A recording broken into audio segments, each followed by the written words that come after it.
Ng punong guro, ginang liwanag si Valdez sa pinakamamahal at iginagalang kong mga guro, mga panauhin, mga magulang, mga kapwa ko magsisipag tapos, mga kakilala at kaibigan. Magandang umaga po sa ating lahat. Sa araw na ito, bilang mga mag-aaral ng ika-6 na baitang, kami ay nagdiriwang ng tagumpay. At tagumpay ng aming mga pagsisikap at paghihirap. Ang araw na ito ay hindi lamang isang pagtatapos, ngunit isang simula ng bagong yugto sa aming buhay. Kami ay handa nang lumabas sa mundong ito at ipakita ang aming kakayahan at dedikasyon sa pagpapabuti ng aming bayan. Sa paksang Kabataang Pilipino para sa matatag na kinabukasan ng bagong Pilipinas. Kami ay tinatawag na maging mga bantayog at haligi ng pagbabago.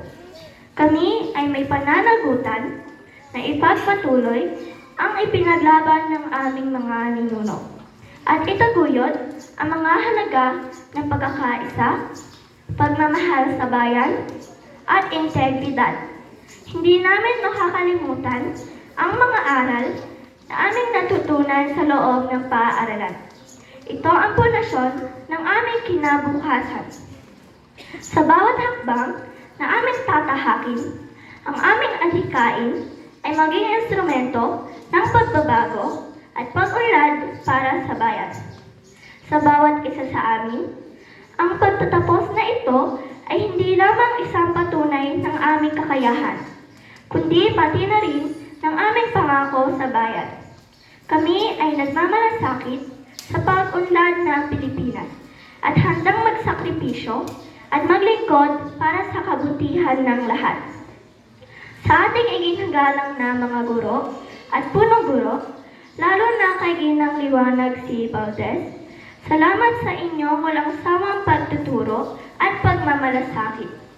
Kayong ilaw na nagbigay liwanag sa aming landas, tungo sa kaalaman at tagumpay.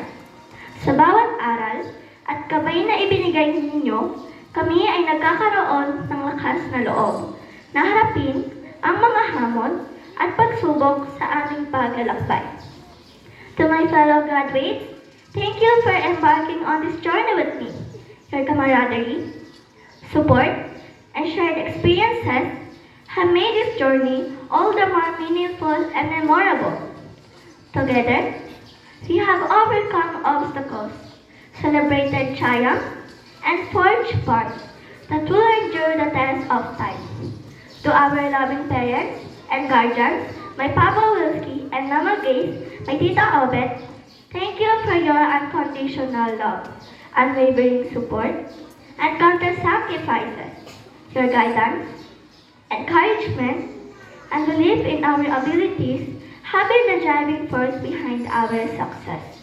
We are forever indebted to you for your selflessness and unwavering faith in us. Sa huli, kami ay taos-pusong nagpapasalamat sa Diyos sa lahat ng biyayang ipinagkaloob niya sa amin. Ang aming tagumpay ay hindi lamang sa aming sariling pagsisikap, kundi pati na rin sa kanyang walang sawang paggabay at pagmamahal. Sa araw na ito, ipinapangako namin na maging mga tanglaw ng pag-asa at inspirasyon sa aming kapwa kabataan. Kami ay handang magsilbing halimbawa ng katapangan, determinasyon, at pagmamahal sa bayan. Itataguyod namin ang diwa ng pagiging tunay na Pilipino para sa matatag at maunlad na kinabukasan ng bagong Pilipinas. Maraming salamat po at mabuhay kaming magsisipag tapos.